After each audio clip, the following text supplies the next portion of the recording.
I never thought the man lying unconscious on the hospital bed would be the same one who once destroyed my life with a single signature. That night, when they brought him in from the car accident, his face was covered in blood and dirt, his designer suit torn apart, and his expensive watch hanging loosely on his wrist. I was the nurse on the night shift, exhausted, running on caffeine and willpower, when they wheeled him in. Critical condition, the paramedic said. Head trauma, internal bleeding, unknown identity. I didn't recognize him at first. How could I?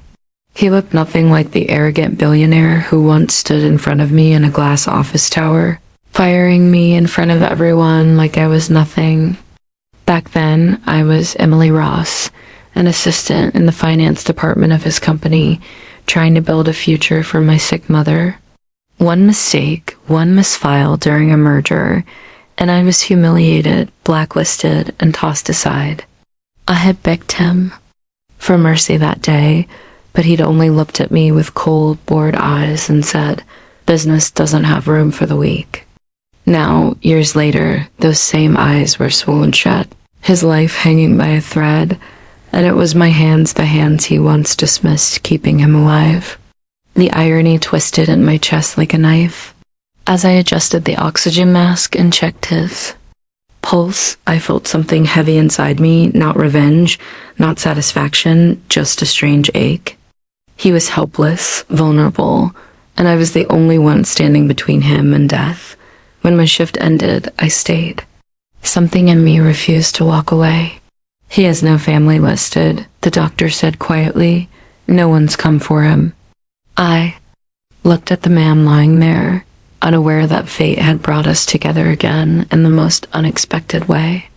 I whispered to myself, maybe this time it's my turn to decide what happens next.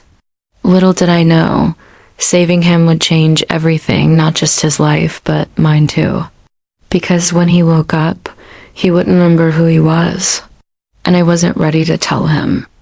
The doctor said he had temporary amnesia, that the head trauma had wiped out parts of his memory, maybe even who he was.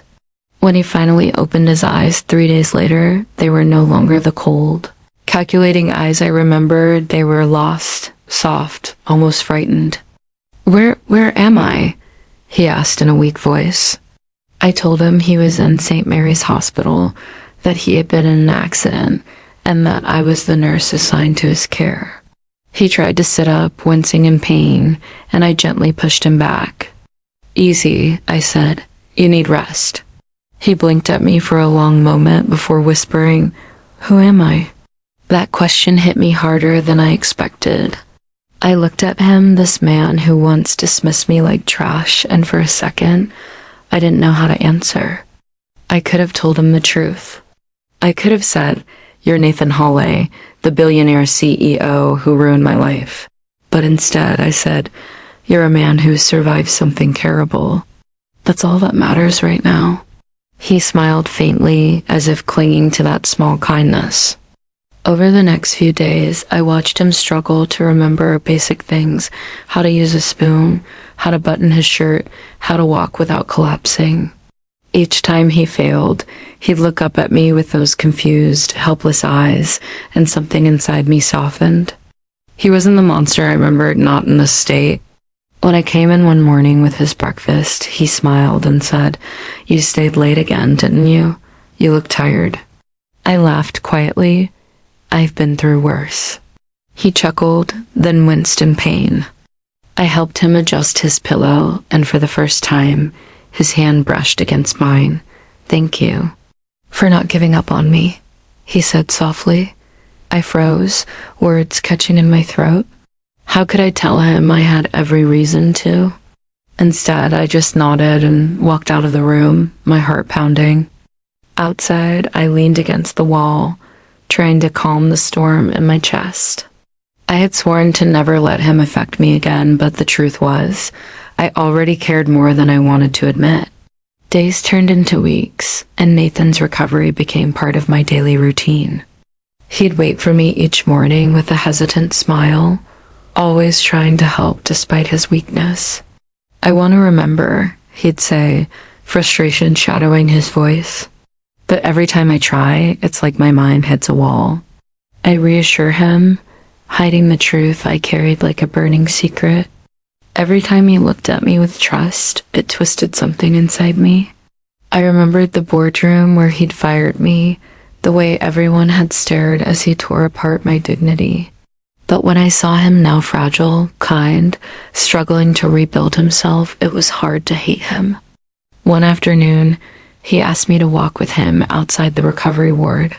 The garden was quiet, filled with sunlight and the smell of lavender. He looked around like a man seeing the world for the first time. "Do you think I was a good person?" he asked suddenly. My breath caught. "Why do you ask that?" He shrugged, eyes distant. "Because every night I dream of people crying. Or maybe yelling. Faces I can't see. And I wake up feeling like I deserve it." My chest tightened. The universe was cruel. It was giving him guilt without memory. "Maybe you made mistakes," I said softly. "We all do. What matters is who you become now." He looked at me then, eyes warm with something almost tender. "If you're the one helping me become that person, I think I'm lucky." Those words broke the fragile wall I'd built around my heart. I smiled, but it felt shaky, fragile. Later that night, I sat in the staff lounge, staring at the flickering lights, questioning everything. Was it wrong to let him stay in the dark? He had destroyed my past, but now he was building a different version of himself, one that didn't know how cruel he'd been. Maybe fate wasn't giving me revenge, but a chance to rewrite both our stories. Still, deep down, a fear lingered. His memory wouldn't stay gone forever. One day, he'd remember who he was. And when that happened, he'd realize exactly who I was too. It was a rainy evening when everything started to shift between us. The storm outside had knocked out half the city's power, and the hospital was running on backup generators. I was checking the monitors in his room when the lights flickered, plunging everything into a dim orange glow. Nathan was sitting up, a book in his hands, though he wasn't reading. He looked up at me and said quietly, "You always look calm, even when things around you fall apart." I laughed under my breath, trying to hide how his words made me feel. "Years of practice," I replied, checking his foreline. "I doubt that," he said, watching me closely. "People who've learned to stay calm usually had no choice. That stopped me cold." For a man who couldn't remember his past, he saw too much. I looked at him and saw someone searching for connection, for identity, for something real. "Maybe you're right," I said finally. He smiled faintly, and for a moment the room felt smaller, quieter. When the thunder cracked outside, he flinched slightly, and I instinctively reached for his hand. It was warm, trembling. "You're safe," I whispered. He looked down at our hands, then back at me. "I don't know who I was before," he murmured, "but I know I want to be someone you wouldn't hate." My throat tightened. If only he knew. When I left his room that night, my mind was a storm. I stood by the window in the corridor, watching the rain lash against the glass, remembering that same hand signing the paper that ended my career, remembering the laughter of coworkers as I walked out in shame. Yet now that same man was looking at me like I was his anchor. The cruel irony was unbearable. The next morning, he called me M, short for Emily, with an affection that's so natural it scared me. "Don't," I said too quickly, pretending to fix his pillow. "Don't what?" he asked softly. "Get attached," I wanted to say, but the words died on my lips. I forced a smile instead. "Don't overdo it. You're still recovering." But as I walked away, I could feel his gaze on me, filled with questions neither of us were ready to answer. Weeks later, the doctor said Nathan was strong enough to be discharged, but since he still had no memory and no one had come forward for him, they suggested a temporary care arrangement. Before I could protest, Nathan looked at me with those pleading eyes and said, "Emily, I don't have anyone else. Please let me stay until I remember who I am." I hesitated, every logical part of me screaming no, but my heart betrayed me. I found myself nodding. So he came home with me into my small apartment that smelled of coffee and lavender detergent, a far cry from the luxury he used to live in, though he didn't remember it. He insisted on helping around the house, fumbling with dishes, overcooking pasta, trying to fix a leaky faucet that didn't need fixing. It was almost endearing. "You're terrible at this," I teased one night as he burned the toast. "Then fire me," he joked, smiling in a way that sent a shiver through me. I froze, the words hitting like a dart. Fire me. He didn't even know how cruelly he'd once done that. "You're hired for life," I forced out with a laugh, masking the ache inside. As days passed, he became part of my world in ways I hadn't expected, helping with groceries, walking me to work, waiting up when my shifts ran late. There was a peace in the rhythm we built, fragile but real. Sometimes, I'd catch him staring at old photos on my shelf, me and my mother before she passed, and he'd smile softly, as if searching for his own lost past within mine. "Whoever I was before," he said once, "I hope I didn't waste my life chasing the wrong things." My heart twisted. "Maybe you just needed to lose everything to find what matters," I whispered. He nodded slowly, his eyes never leaving mine. I told myself I was only helping him recover, that this bond was temporary. But one evening, when he reached for my hand as we watched the sunset through my small kitchen window, I didn't pull away. For the first time in years, I felt something like happiness, fragile, dangerous, and entirely built on a lie. It was a Saturday morning when everything began to unravel. I woke up to the smell of coffee and found Nathan sitting at the kitchen table, a newspaper spread before him, his expression distant. "You look like you've seen a ghost," I joked lightly, but he didn't laugh. Instead, he pointed at an article on the front page: "Billionaire Nathan Hale missing for 2 months. Family offers reward for information." My stomach dropped. His picture was right there, smiling confidently in one of those glossy corporate photos. He looked from the paper to me, confusion and fear flashing in his eyes. "Emily," he whispered, voice trembling, "that's me." I tried to speak, but the words stuck in my throat. I didn't want to overwhelm you," I managed. He stared at me, the silence between us so heavy it hurt. "You knew," he said slowly, realization dawning like a storm. "You knew who I was this whole time?" I nodded, tears already stinging my eyes. "Yes, but you didn't remember you were hurt, lost." You couldn't what?"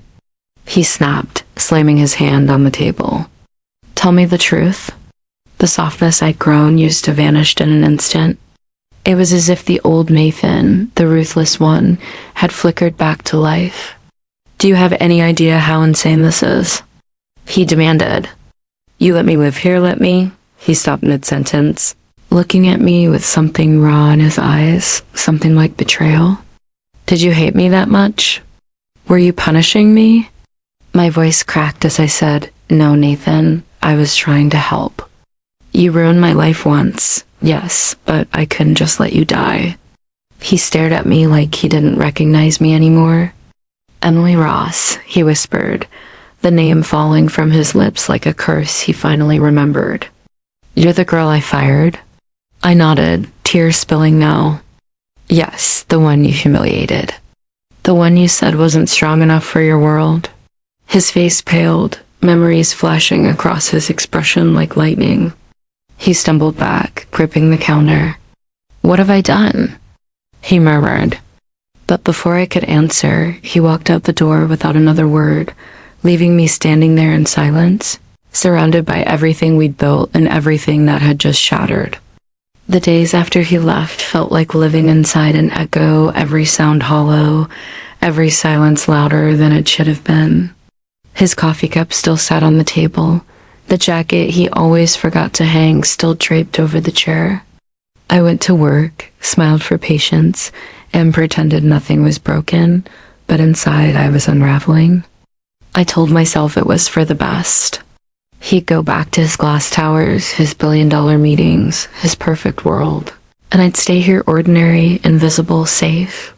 But late at night, when the city was quiet, I'd find myself replaying every moment: his laughter, his clumsy cooking, the way he'd said my name like it mattered.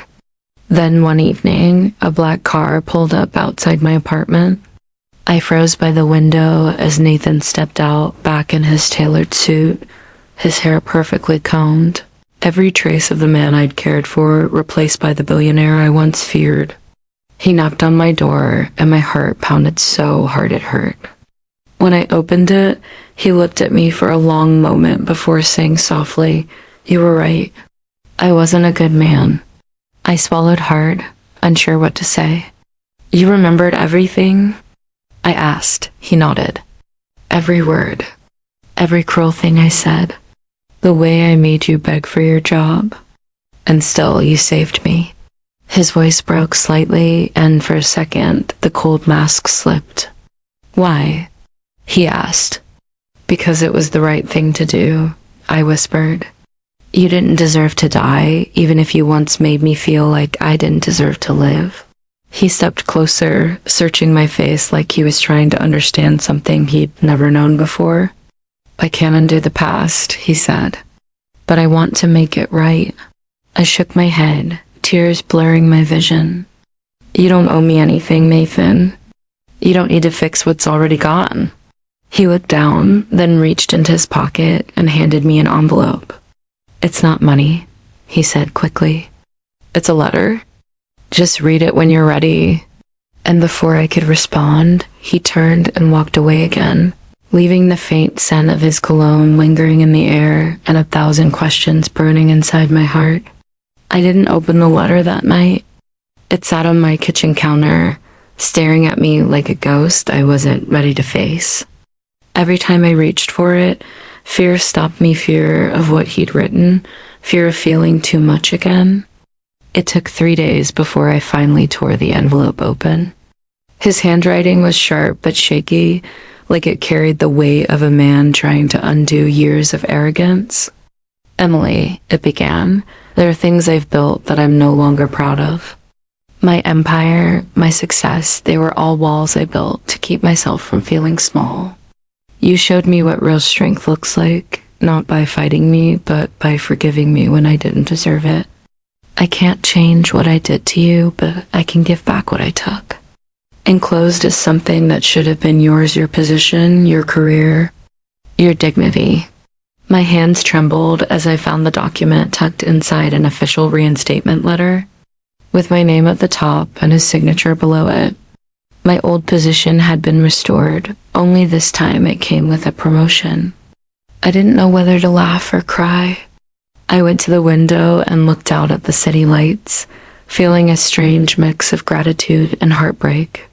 The next morning, I went to his office, the same building where my humiliation had begun. His assistant led me in quietly, and there he was behind the glass desk, looking up as if he'd been waiting for me. "You read it," he said, his voice calm but uncertain. I nodded. "You didn't have to do this," I whispered. "Yes, I did," he replied. "Because every time I see you, I see the person I should have been." I stood there in silence, torn between the past and the strange, fragile hope that had replaced my anger. "I don't want your guilt," I said finally.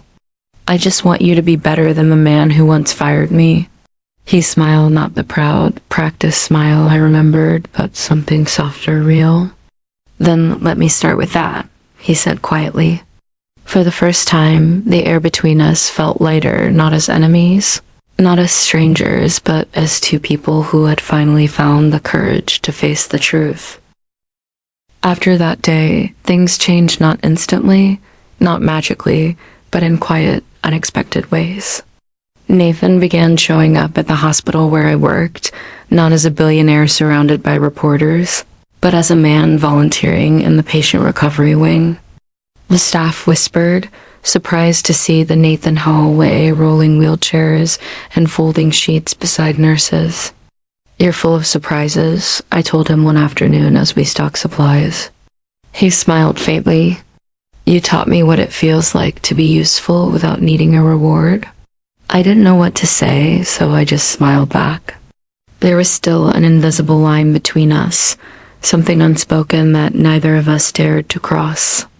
But every time he showed up handing out meals, laughing with patients, listening to their stories, I saw less of the man who'd fired me and more of the man I cared for when he'd lost everything. One evening, as we walked out together, he stopped by the hospital garden, the same place he'd once asked if he'd been a good person. I used to think power meant control, he said quietly. Now I think it means choice. And I choose not to be the man who hurt you anymore. His words lingered in the cool air, heavy with meaning. I looked at him and said, maybe it's not about erasing the past, Nathan. Maybe it's about what you do with it now. He nodded, his eyes glistening in the fading light. Weeks passed, and he kept coming back, not out of guilt anymore, but out of purpose. And slowly, my anger dissolved into something I couldn't name. One evening, after my shift, he was waiting outside with 2 cups of coffee. You still drink it black? He asked with a knowing smile. I raised an eyebrow. You remember that? I never really forgot, he said softly. We stood there in silence, the city lights shimmering around us. He looked at me, hesitant but hopeful. Do you think I get a second chance? Not at work, not at redemption with you. My heart pounded, but this time there was no fear. Maybe, I said with a small smile. If you've truly learned how to stay. And for the first time, he did. Months later, Nathan and I stood together in the hospital garden, watching the sunset paint the sky in shades of gold and crimson. He was no longer the man I'd feared, and I was no longer the scared, humiliated girl who had once begged him for mercy. We had rebuilt something fragile and beautiful from the ruins of our past trust, respect, and something deeper that neither of us could ignore. He reached for my hand, his grip steady, warm, and unthreatening, and I didn't pull away. Emily, he said softly, I know I can never undo the pain I caused you, but I hope you can see I've tried to become a better man. Not for my reputation, not for my empire, but for the chance to be someone worthy of your forgiveness. I looked into his eyes, seeing sincerity, remorse, and hope, and I felt a strange sense of peace. You've already proven that, I whispered. By surviving, by helping others, and by admitting your mistakes. A small smile curved his lips, the kind that didn't hide behind arrogance, but shone with genuine humility. I want to do more, he said. Not just for you, but for everyone I once overlooked, everyone I hurt. I nodded, my chest swelling with something I hadn't felt in years: pride, admiration, and even a touch of love. The wind rustled the leaves around us, carrying the quiet promise of change. For the first time, I allowed myself to hope that he could truly be different, that we could both rise from the shadows of our past mistakes. Later, he handed me a small folded piece of paper, another letter, shorter this time. For when you're ready, he said. Inside were a few simple words. Thank you for saving me, even when I didn't deserve it. I hope I can spend the rest of my life showing you that people can change. I felt tears prick at the corners of my eyes. Nathan, I said, gripping his hand tightly, you've already shown me that. Every day. He pulled me into a quiet embrace, and for a long moment the world outside faded. I realized that the pain of the past, the humiliation, and the betrayal had shaped me into someone stronger, kinder, and braver than I ever imagined. And Nathan, once my tormentor, had become a man I could trust. A man who had learned that true power lay not in control, but in compassion.